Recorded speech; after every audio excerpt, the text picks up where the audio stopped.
The ocean is a global heat engine. The oceans of the world are the main regulator of the climate of the Earth.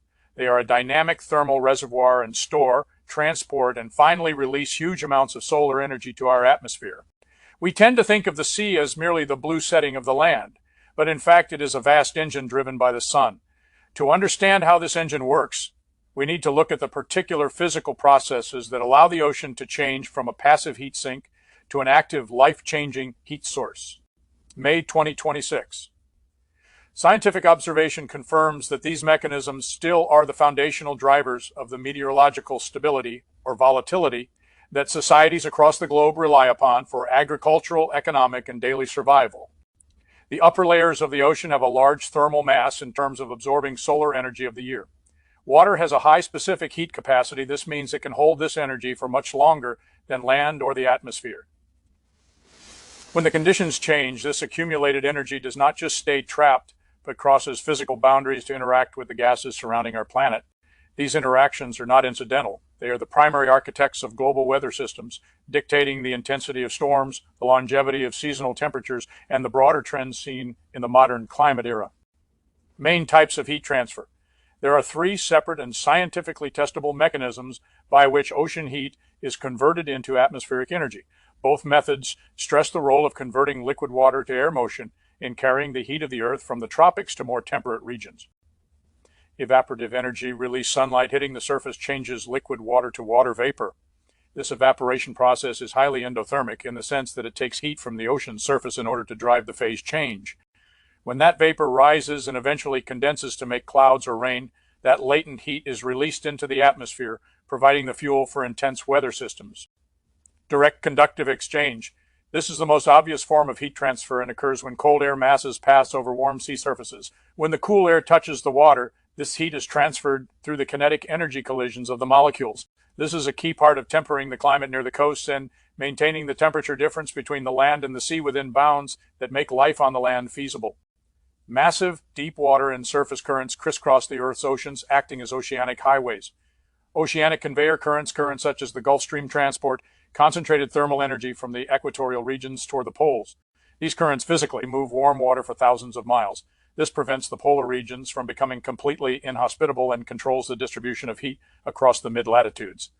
Climate variability and fluctuations in the global system. In addition to the normal daily heat exchange, the ocean's behavior is dominated by large-scale cycles that determine the global climate path for months or years at a time.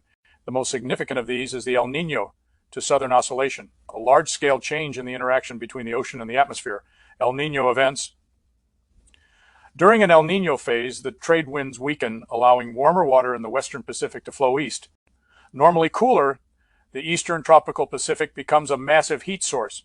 This rise in surface temperature triggers a reaction from the atmosphere, altering precipitation patterns and increasing the average global temperature, which demonstrates that the ocean is the central player in our climate system. La Niña phases.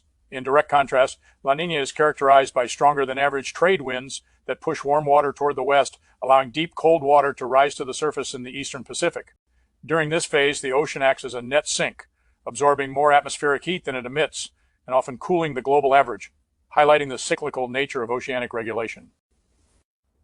Long-term monitoring. These oscillations are studied by meteorologists and climatologists using arrays of sophisticated satellites and networks of deep-sea buoys.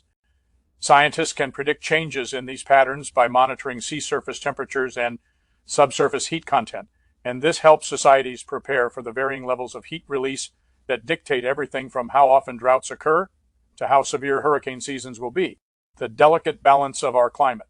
The interaction of these heat-releasing mechanisms with cyclical events is a testament to the fragility and raw power of the marine environment.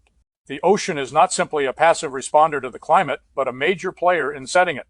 Without the ocean's ability to store heat during periods of high radiation and release it during cooling trends, the Earth would see much more extreme temperature fluctuations, making the existence of complex ecosystems, and indeed human civilization, far more difficult to sustain. The study of these systems is a reminder of the deep interconnectedness of the environment. When we look at the oceans, we are looking at the main battery that is keeping the Earth's climate going, be it the subtle evaporation that supplies local rainfall, or the dramatic reach of an El Niño event that alters the global weather. The heat of the ocean continues to be the dominant theme of our planet's physical history. The understanding of these dynamics is critical for adaptation in an age when ocean temperatures are rising, leading to changes in how much heat is released and how volatile our weather patterns may become in the future. In short, the ocean is a huge, complex heat engine that drives the climate of the Earth. It does this by evaporating water, conducting heat, and transporting heat through ocean currents. These processes and natural oscillations such as El Niño and La Niña show the ocean's role as a stabilizer and a driver of global weather, underscoring the importance of monitoring marine thermal trends to understand our changing world.